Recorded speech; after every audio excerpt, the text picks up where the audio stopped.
Selamat berjumpa kembali teman-teman di dalam Kristus Yesus. Biarlah kita menjadi orang-orang Kristen yang benar-benar berada di tengah dunia ini.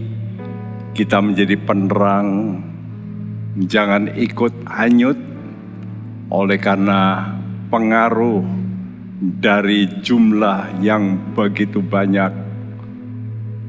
Biar kita seperti apa yang diperintahkan Yesus, bahwa kita seperti domba di antara serigala. Kita menjaga diri supaya tidak sampai tercemar, namun kita justru menerangi mereka yang dalam kecemaran. Mari kita lebih dahulu berdoa. Bapa di sorga, kami percaya hidup kami berada dalam pengawasan Tuhan. Engkau Raja kami, Engkau sahabat kami yang akan mendampingi kami sementara kami hidup di tengah dunia yang penuh dengan hal yang buruk.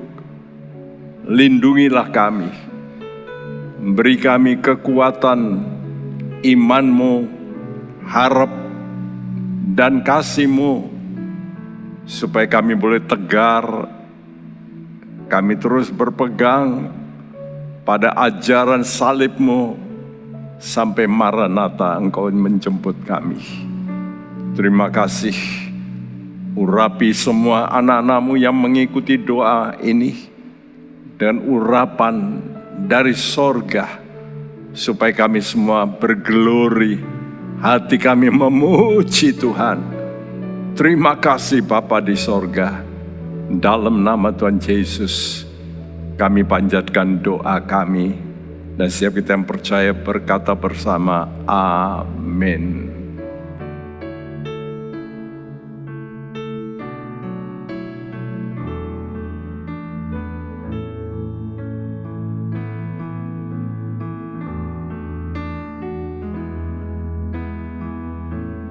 Kerinduanku datang padamu, Allah mulia mawar Syaron, ku cinta.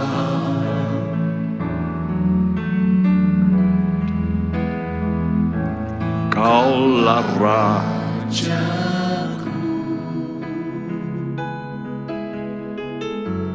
dan sahabatku, terindah, termanis Engkau bagiku.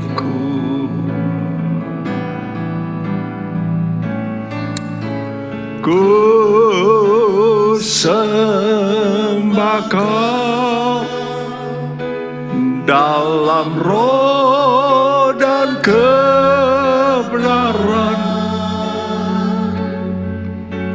Ku sembah Kau dalam roh dan kebenaran. Tak seorang pun jua seperti Kau, Yesus.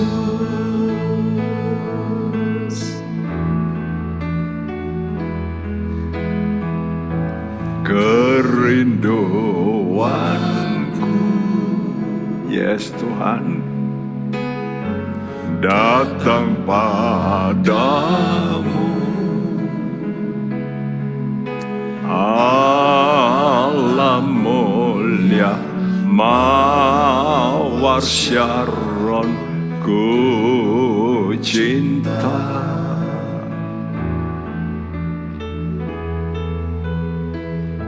Kaulah Rajaku dan sahabatku,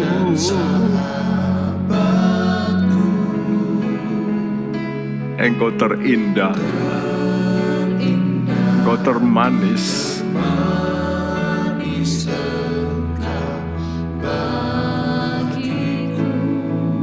Katakan bersama-sama, ku sembah Kau, ku sembah Kau dalam roh dan kebenaran.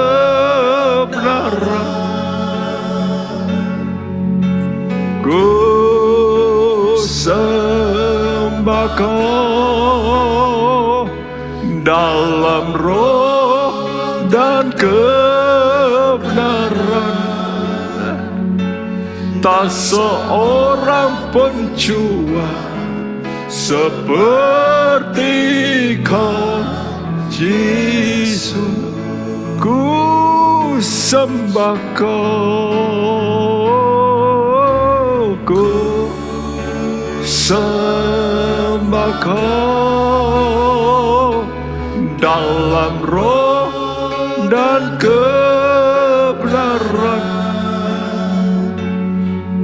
Ku sembah Kau dalam roh dan kebenaran. Tak seorang pun jua seperti Kau, Yesus. Ku sembah Kau, ku sembah Kau, ya Tuhan. Dalam roh dan kebenaran, kami mau sembah Kau, Yesus. Sembah Kau dalam roh dan kebenaran. Tak seorang pun jua seperti Kau, Yesus. Tak seorang pun jua seperti Kau, Yesus. Tak seorang pun jua seperti Kau, Yesus.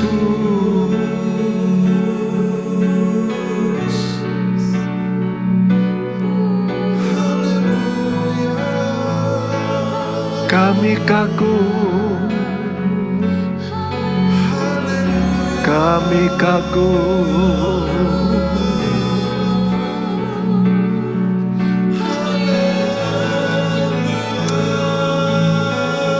Kami kagum,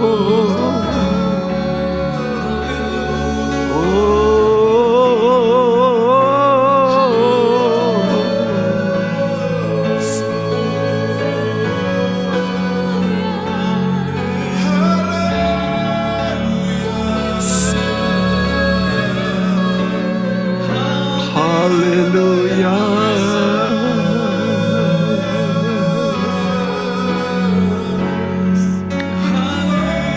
Haleluya.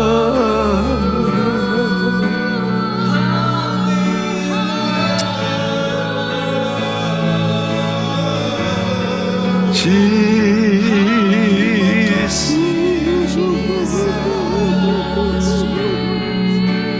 Terima kasih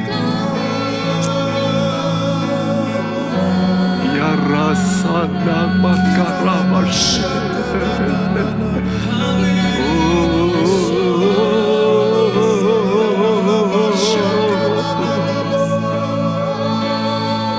Engkau baik,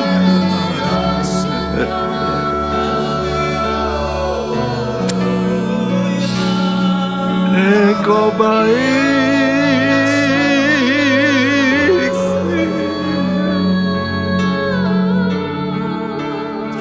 Engkau baik, Jesus.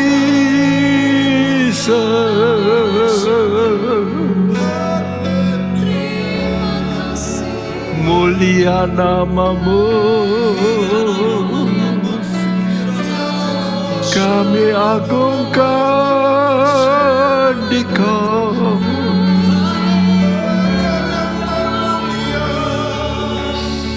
Engkau layak, Engkau layak.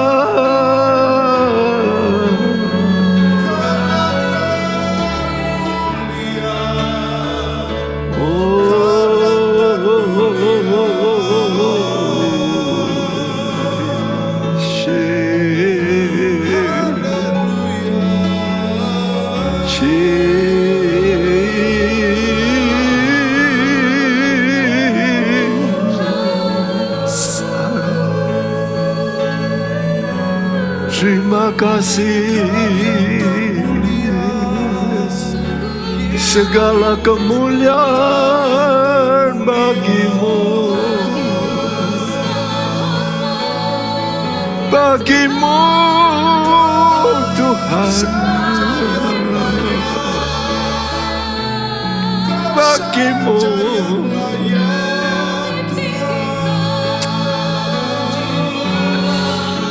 Bagi Raja kami,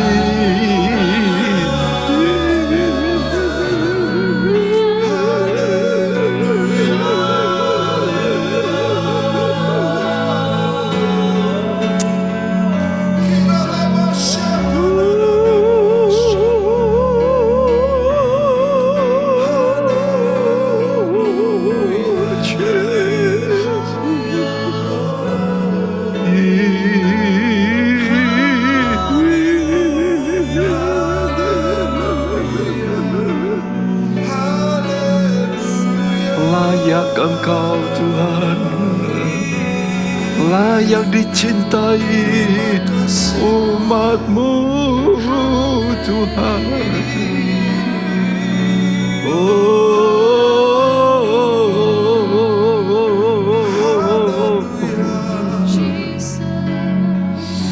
Terima kasih Yesus, Yesus.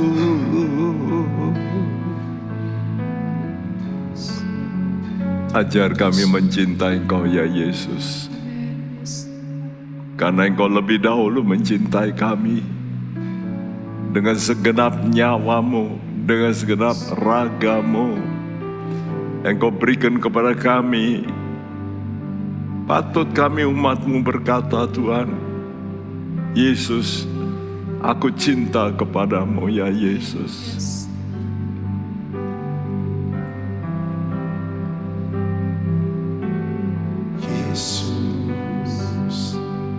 Aku cinta kepadamu, Yesus. Aku cinta kepadamu, Yesus. Aku cinta kepadamu, Yesusku. Aku cinta dengan segenap hatiku, dengan segenap jiwaku. Hanya Engkau yang patut disembah, Yesus. Tak terukur kasih-Mu, Yesus. Sungguh ku cinta Kau.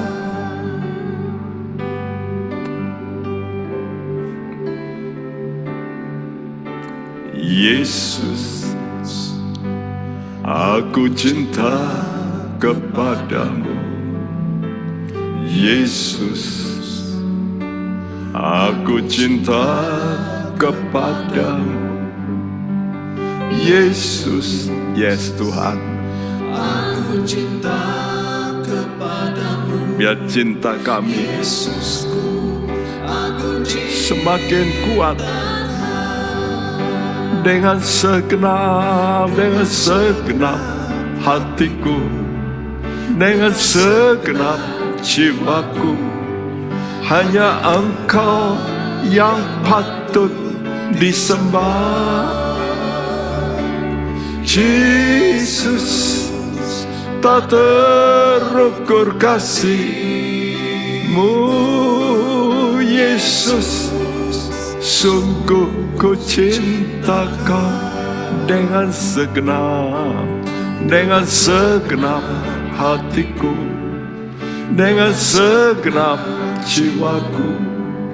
Hanya Engkau yang patut disembah.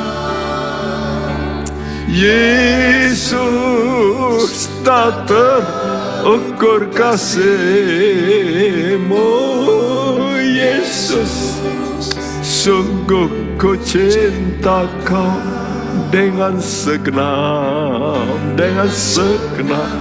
hatiku, dengan segenap jiwaku.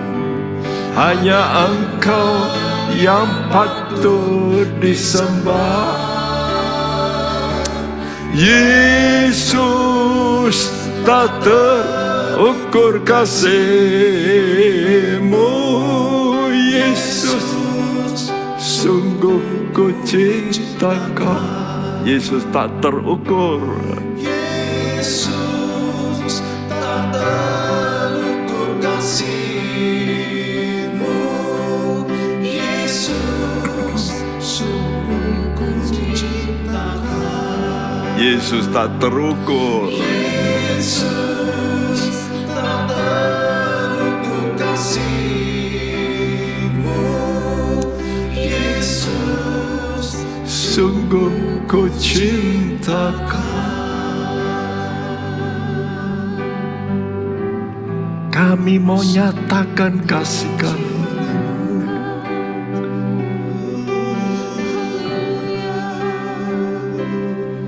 Dengan pujian dari hati kami,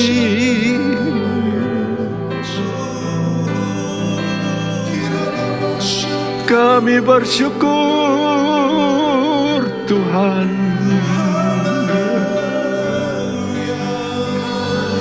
Kami bersyukur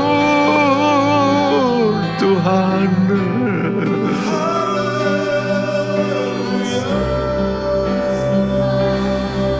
Kami bangga Yesus.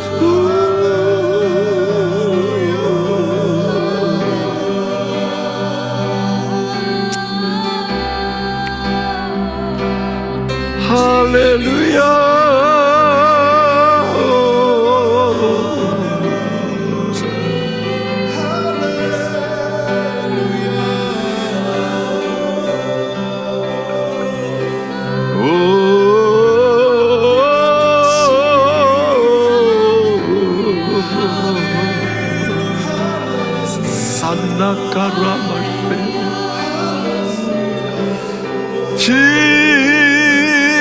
Jesus,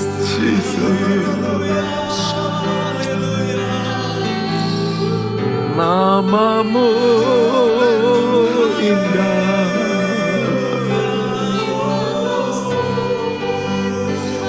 Namamu mulia Tuhan.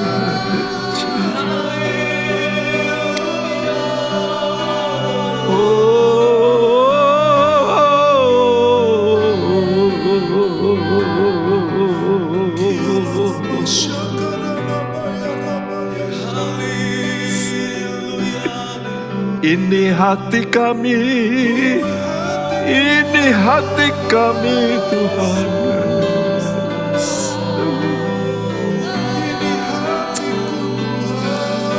Kami mau sembah nama-Mu Tuhan.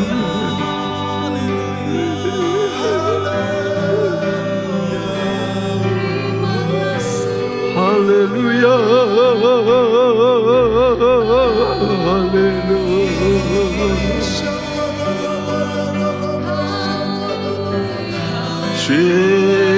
terima kasih.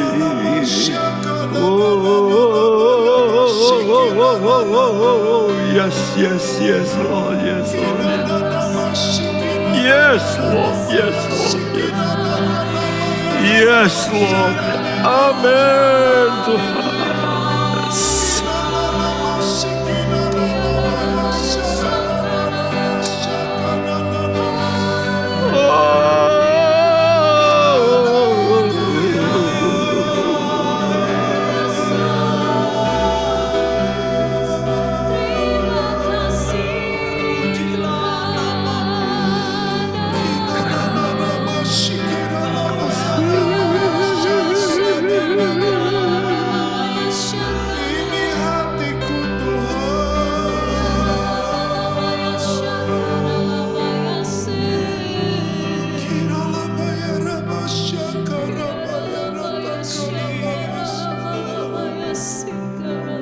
Biar Engkau hidup dalam diri kami Tuhan. Supaya hidup kami menjadi kesaksian yang indah. Bahwa benar Engkau Allah yang benar. Engkau memberikan kami Tuhan hidup yang benar-benar dapat menjadi kesaksian. Supaya banyak orang boleh bertobat. Terima kasih ya Yesus. Kami ingin mendengarkan firman-Mu. Dalam nama Tuhan Yesus, kami panjatkan doa kami. Haleluya. Amin. Saudaraku, Tuhan meletakkan kita dalam dunia ini supaya kita menjadi kesaksian. Di tengah dunia, hidup manusia yang penuh dengan dosa kegelapan, kita harus menjaga kesucian kita. Nah, mudah kalau kita hanya hidup di antara kita yang benar. Tapi kalau kita berada di tengah-tengah masyarakat, kita harus menjaga kesucian dalam hubungan kita. Sementara kita hidup di tengah-tengah mereka. Surat 1 Petrus pasal 2 ayat 11 sampai 25 disambung terus. Sampai pasal 3 ayat 1 sampai 13 menyatakan kesucian dalam hubungan. Hubungan apa? Yang pertama itulah hubungan dengan masyarakat. Saya kira semua orang yang hidup di dunia ini pasti tinggal di tengah masyarakat. Masyarakat yang kadang-kadang banyak tidak mengenal kepada Tuhan. Namun Tuhan ingin supaya kita menjadi berbeda, tampak beda. Ya, dan tampil beda. Supaya menjadi kesaksian betapa Tuhan itu baik, Tuhan yang kita sembah itu. Oleh karena itu mari kita membaca surat 1 Petrus pasal 2 ayat 11 dan 12 yang berbunyi, Saudara-saudaraku yang kekasih, aku menasehati kamu supaya sebagai pendatang dan perantau kamu menjauhkan diri dari keinginan-keinginan daging yang berjuang melawan jiwa. Milikilah cara hidup yang baik di tengah-tengah bangsa-bangsa bukan Yahudi, supaya apabila mereka memfitnah kamu sebagai orang durjana, mereka dapat melihatnya dari perbuatan-perbuatanmu yang baik dan memuliakan Allah pada hari Ia melawat mereka. Iya, surat Petrus ditujukan kepada orang-orang yang tersebar, ya, di antara orang-orang dalam dunia ini, dan mereka harus tahu bahwa dirinya itu sebagai pendatang dan perantau, artinya sebagai orang asing. Memang sejak kita dilahirkan dari atas, kita mempunyai DNA yang beda. Nah, oleh karena itu Tuhan berkata, kita ini sedang ditumpangkan di muka bumi sebagai pendatang dan perantau, dan mempunyai tugas supaya kita menjauhkan diri dari keinginan daging.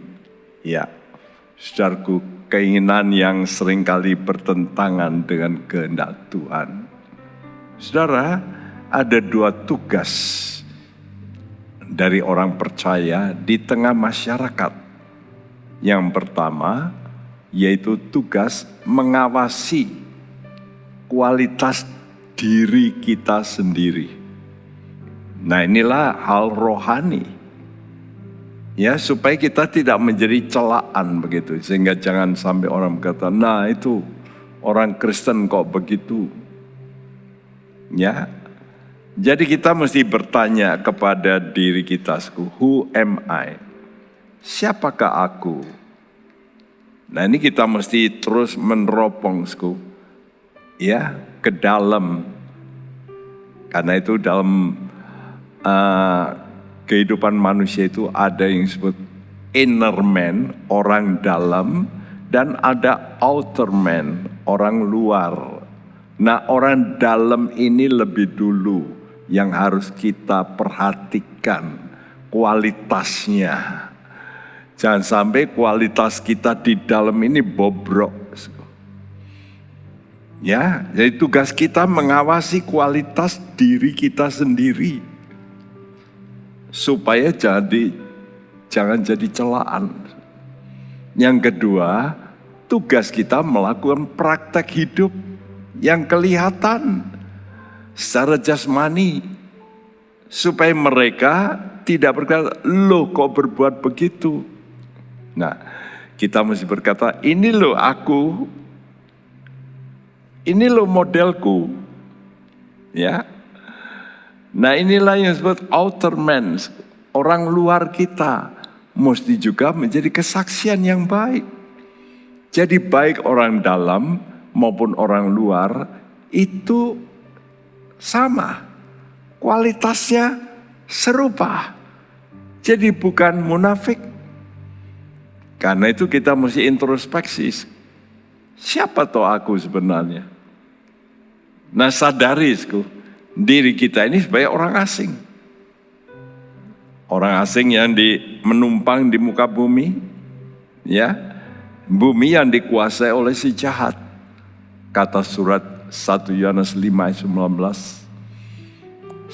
Nah, sebagai penumpang di muka bumi, kita mesti tahu diri. Kita bisa membatasi diri sebagai orang asing dalam memakai dunia. Sama seperti orang asing dimanapun di dunia ini, mereka haknya itu tidak seperti orang yang asli, yang tinggal. Ya, mereka tahu diri, mereka orang asing. Dan jumlah orang asing dalam satu negara biasanya jauh lebih kecil.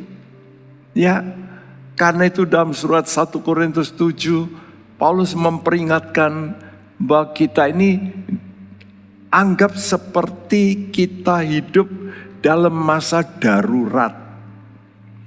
Darurat itu artinya hanya sementara, darurat.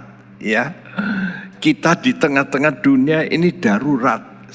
Kita berada di masyarakat yang dikuasai, Alkitab mengatakan bumi ini dikuasai oleh si jahat.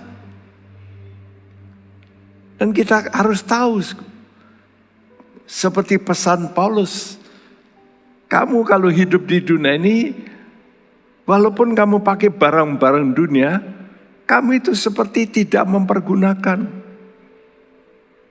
Ya, kenapa? Karena dunia ini sedang akan lenyap. Jadi sebentar akan lenyap. Karena itu kita mesti terus introspeksi diri kita. Nah, introspeksi diri kita ini juga dikatakan kepada Timotius, seorang hamba Tuhan yang muda yang diberitahu oleh Paulus dalam 1 Timotius 4 ayat 16 yang berbunyi, awasilah dirimu sendiri dan awasilah ajaranmu. Bertekunlah dalam semuanya itu, karena dengan berbuat demikian engkau akan menyelamatkan dirimu dan semua orang yang mendengar engkau. Ayat ini sangat vital. Awasilah dirimu sendiri dan awasilah ajaranmu. Jadi tindakan orang itu sebetulnya pasti akan berkaitan dengan apa yang dia percayai. Ya. Apa yang dia percayai, dia akan lakukan. Karena itu, apa yang kita percaya itu namanya ajaran. Dan Tuhan kata, awasi ajaranmu. Kalau kamu mau mengawasi dirimu, kamu gak bisa awasi dirimu kalau kamu gak awasi ajaranmu. Betul enggak ajaranmu ini? Lihat saja orang-orang zaman dulu yang percaya takhayul, mereka mengajarkan anak-anaknya hal-hal yang takhayul. Dan ternyata anak-anak mereka melakukan hal yang memang takayul itu sepertinya benar. Misalnya, kalau ada gerhana matahari zaman dulu waktu saya kecil, suku desa itu dikentongin, tong, awas, setan lagi cari mangsa. Ya, ibu-ibu yang mengandung, ayo sembunyi di bawah kolong. Kenapa? Karena lagi setan itu lagi makan matahari. Ya, orang Jawa bilang grogoti itu matahari. Kenapa begitu? Karena mereka tidak punya pengetahuan yang benar. Apa itu gerhana matahari? Betul enggak? Jadi betapa pentingnya pengajaran firman yang benar dan utuh. Perhatikan, kadang-kadang benar tapi nggak utuh. Utuh tapi nggak benar. Wow, dan ini mempengaruhi kelakuan. Karena itu sadari dalam diri kita ini ada tubuh dosa dan tubuh maut. Ini kata Paulus ya, ini kenyataan firman Tuhan. Ada keinginan daging. Semua kita punya keinginan yang kadang-kadang kita takluk, kita ngikuti walaupun itu larangan. Misalnya kalau saudara masih muda berpacaran, lalu melanggar hubungan seksual, padahal itu bukan suami, bukan istri. Dan itu pelanggaran. Kenapa? Enggak tahan. Kenapa? Daging ini mempunyai kekuatan. Ya, pertahanan kita jebol, hancur. Nah, ini disadari oleh Paulus dalam Roma 7 ayat 22-24. Dia berkata, sebab di dalam batinku aku suka akan hukum Allah, tetapi di dalam anggota-anggota tubuhku aku melihat hukum lain yang berjuang melawan hukum akal budiku dan membuat aku menjadi tawanan hukum dosa yang ada di dalam anggota-anggota tubuhku. Aku manusia celaka, siapakah yang akan melepaskan aku dari tubuh maut ini?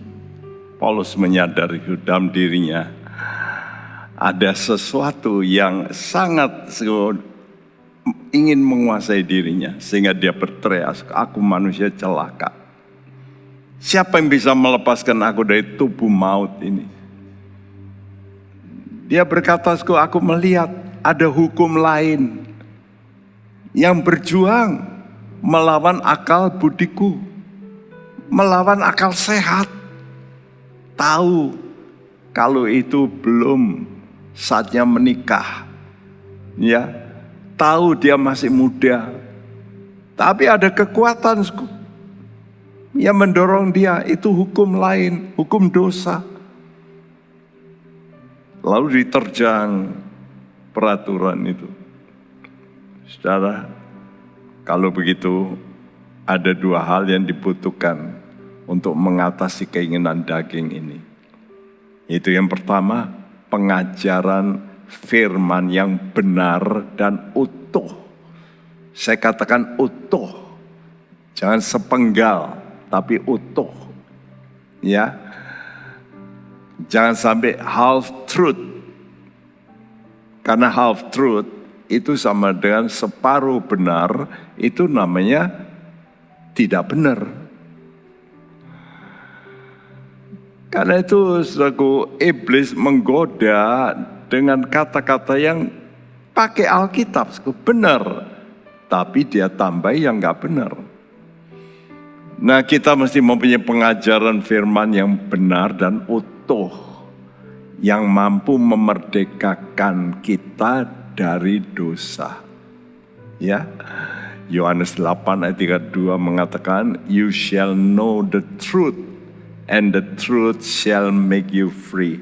Engkau akan tahu kebenaran, dan kebenaran itu yang memerdekakan kamu.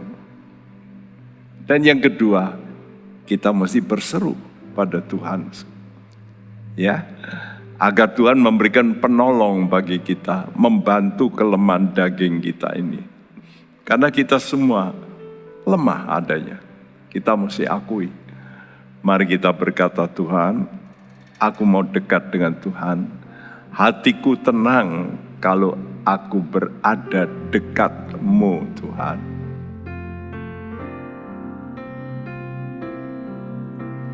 Hatiku tenang berada dekat-Mu. Kaulah jawaban hidupku. Hatiku tenang berada dekat-Mu. Kau yang pelihara hidupku. Pertolongan-Mu begitu ajaib. Kau telah memikat hatiku. Di saat aku tak sanggup lagi, di situ tangan-Mu bekerja. Pertolongan-Mu begitu ajaib. Kau telah memikat hatiku. Kini mataku tertuju padamu. Ku rasakan kasih-Mu, Tuhan. Katakan kepada Tuhan, hatiku tenang, ya Tuhan. berada dekat-Mu, Kami mau dekat dengan Kau, Tuhan. jawaban hidupku. Hatiku tenang, Hatiku tenang berada dekat-Mu. Kau yang pelihara hidupku. Pertolongan-Mu begitu ajaib. Kau telah memikat hatiku. Kini saat aku tak sanggup lagi, di situ tangan-Mu bekerja. Pertolongan-Mu begitu ajaib.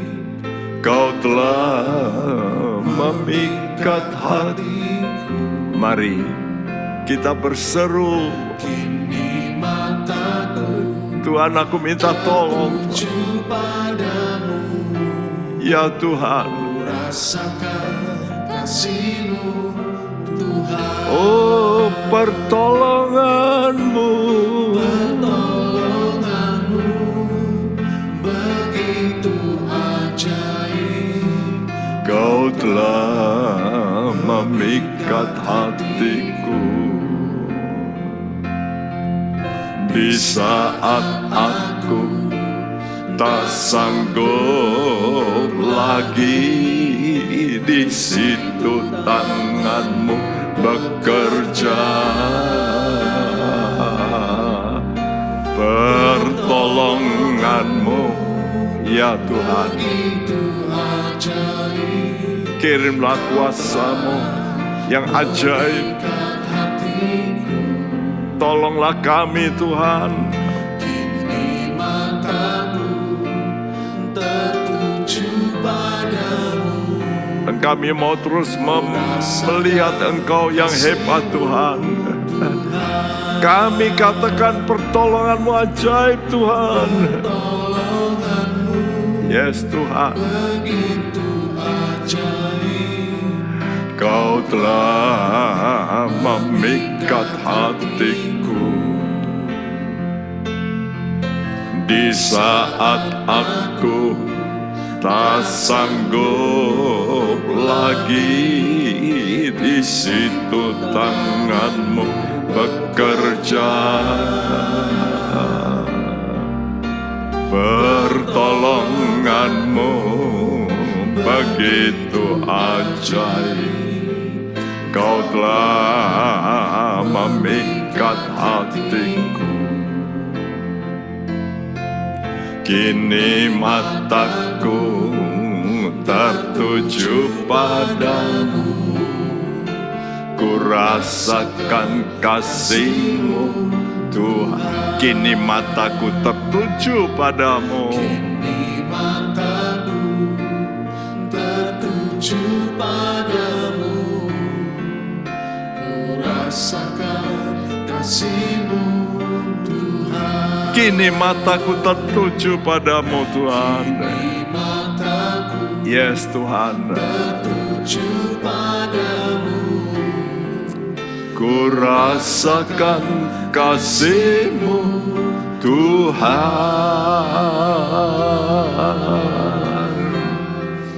Engkau Tuhan yang ajaib. terima kasih Tuhan. Sungguh Engkau ajaib. Sungguh Engkau ajaib. Mata kami melihat Engkau Tuhan.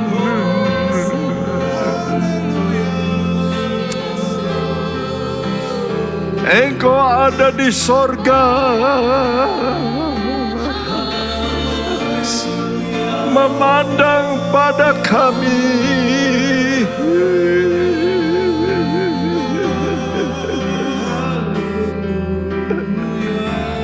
Kami percaya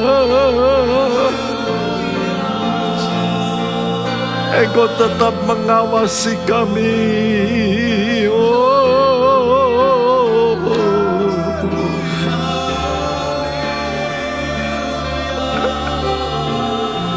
Kami bersyukur.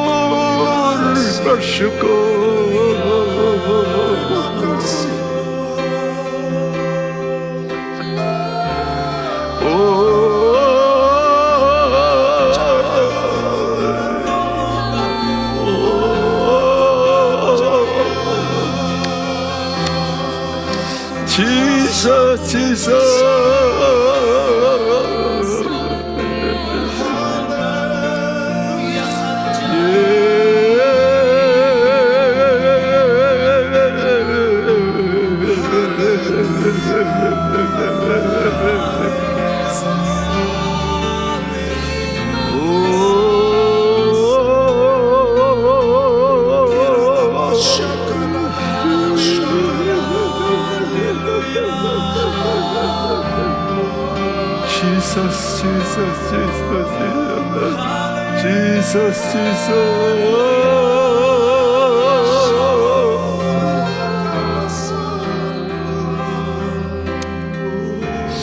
Terima kasih.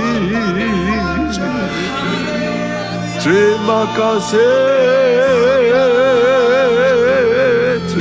kasih.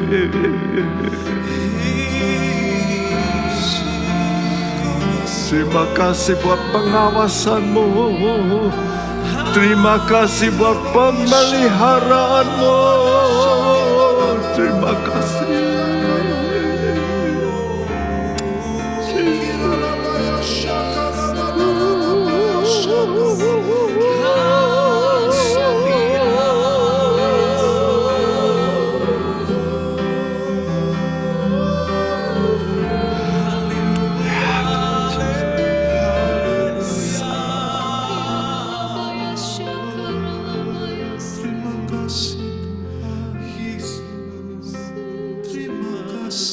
Terima kasih. Saudaraku, betapa pentingnya kita pertama-tama introspeksi diri kita. Siapakah aku? Tapi kemudian kita bisa berkata, inilah aku. Ini berarti praktek hidup kita. Ya, bagaimana praktek hidup kita ini bisa menjadi suatu pencerahan bagi banyak orang yang hidup dalam kegelapan. Karena itu 1 Petrus 2 ayat 12 tadi berkata demikian. Milikilah cara hidup yang baik di tengah-tengah bangsa-bangsa bukan Yahudi, supaya apabila mereka memfitnah kamu sebagai orang durjana, mereka dapat melihatnya dari perbuatan-perbuatanmu yang baik dan memuliakan Allah pada hari Ia melawat mereka. Ya, orang tidak bisa melihat yang di dalam kita. Orang melihat apa yang di luar kita. Jadi walaupun kita baik di dalam, tapi kalau di luar kita tidak menunjukkan kebaikan, ya kita tidak mempunyai satu kekuatan untuk menjadi saksi.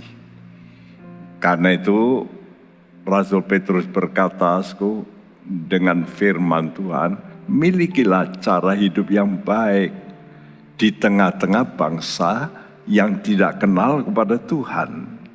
Ya, supaya waktu mereka ngomong bicara jelek tentang kita, mereka dapat melihat. Nah, jadi Tuhan ini ingin praktek hidup. Praktek hidup yaitu kenyataan perbuatan-perbuatan yang baik. Jadi bukan orang yang statis, yang baik tapi tanpa perbuatan keluar. Dan banyak orang merasa cukup, saya sudah baik. Tapi orang luar tidak bisa melihat, menyaksikan bahwa kita itu baik. Kapan kalau kita melakukan perbuatan-perbuatan yang baik. Dan setiap perbuatan baik itu pasti merugi. Ya, artinya kita mesti keluarkan sesuatu yang baik, ya, yang harus kita boroskan, yang harus kita keluarkan, saudaraku. Barulah orang itu bisa memuliakan Tuhan. Dan cara hidup yang baik itu hanya bisa kalau kita hidup menurut firman, hidup seturut firman. Dan firman itu Yesus.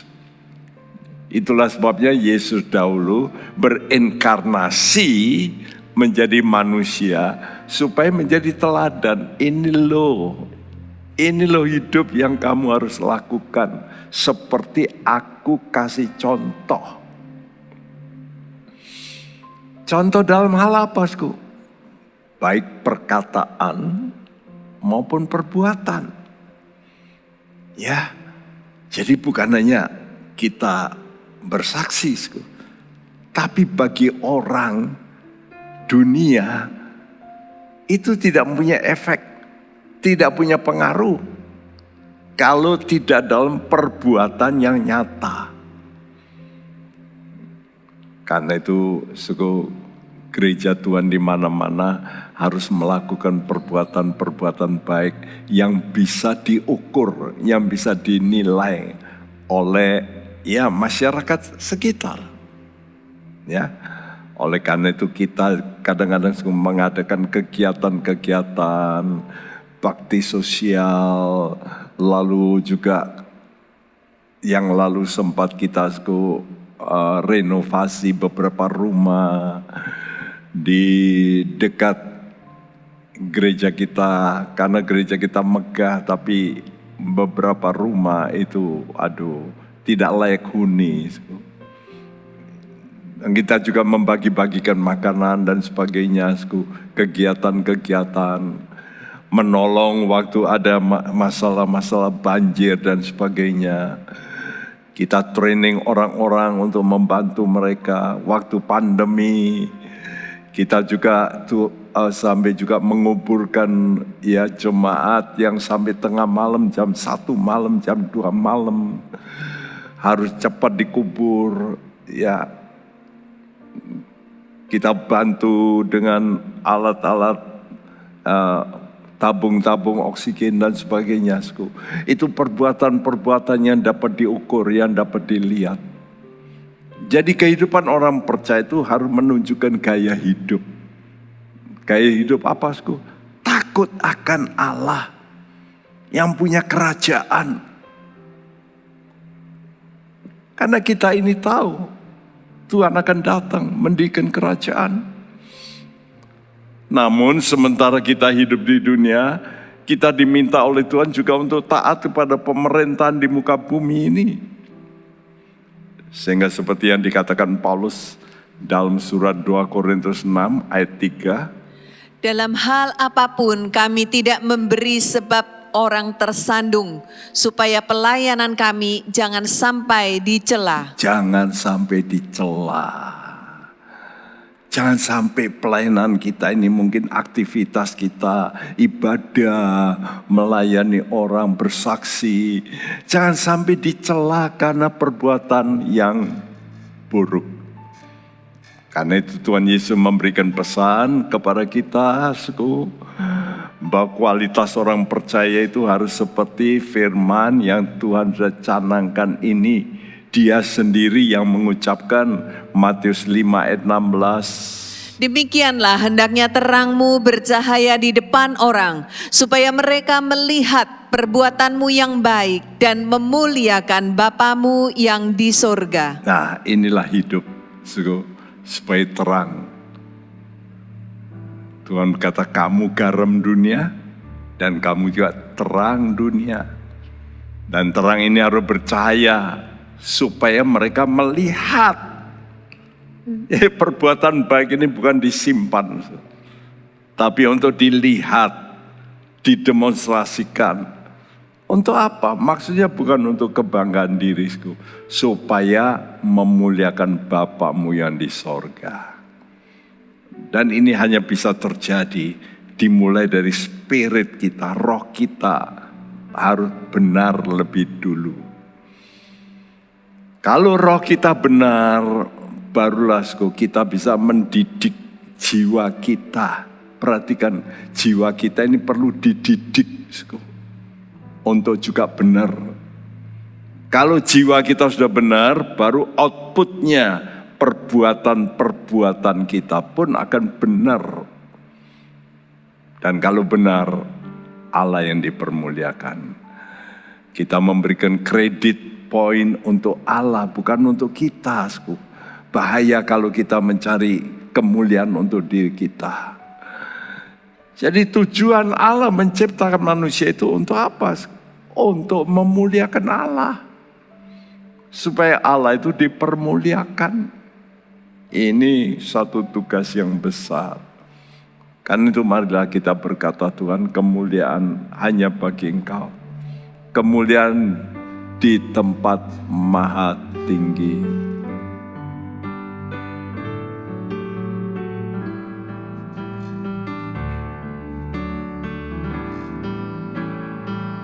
Kemuliaan bagi Allah di tempat yang maha tinggi. Yes. Kemuliaan bagi Yesus, Tuhan yang memerintah atas segalanya, Raja segala Raja. Oh, kemuliaan bagi Allah. Ya Tuhan, di tempat yang maha tinggi, jangan sampai kami mencuri kemuliaan-Mu. Kemuliaan bagi Yesus, Engkau Yesus yang memberikan kami firman untuk kami bertobat. Kami mau puji Engkau, kemuliaan bagi Allah. Yes Tuhan, di tempat yang maha tinggi, kemuliaan bagi Yesus, Tuhan yang memerintah atas segalanya, segala. Serukan kemuliaan bagi Allah. Yes Tuhan, hanya Engkau yang layak kami puji.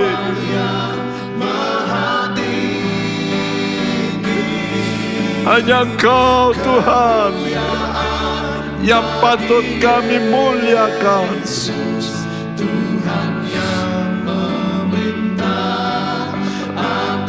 Kami akan melihat kerajaan-Mu akan berdiri. Sekarang kami belajar memuliakan Engkau. Yes Tuhan, biar kemuliaan bagi-Mu saja. Maha tinggi kemuliaan bagi Yesus, Tuhan yang memerintah atas segalanya, Raja segala raja. Kemuliaan bagi Allah di tempat yang maha tinggi, kemuliaan bagi Yesus, Tuhan yang memerintah atas segalanya, Raja segala raja. Tuhan yang memerintah, Tuhan yang memerintah atas segalanya, Raja segala raja. Tuhan yang memerintah atas segalanya, Raja segala raja. Haleluya. Engkau pasti akan memerintah, Engkau pasti akan berkuasa. Ya Raja kami mau tunduk kepada perintah-perintah-Mu. Ajar kami Tuhan setia menanti sampai kami melihat fakta Engkau akan datang di muka bumi, memberi pahala kepada tiap anak-anak-Mu, menyelamatkan kami. Berkati anak-anak-Mu, berkati gereja-Mu, berkati keluarga-keluarga anak-anak-Mu, berkati pekerjaan mereka, kesehatan mereka. Dan Tuhan, Kau berkati juga pemerintahan kami. Terima kasih. Dan kami mau menadakan tangan kami. Terimalah berkat daripada Allah Bapa kita, daripada Tuhan kita Yesus Kristus, dalam persekutuan Roh Kudus, mulai hari ini sampai Maranatha Dia datang kembali. Dan setiap kita yang percaya berkata bersama, amin. Tuhan memberkati Anda sekalian. Amin.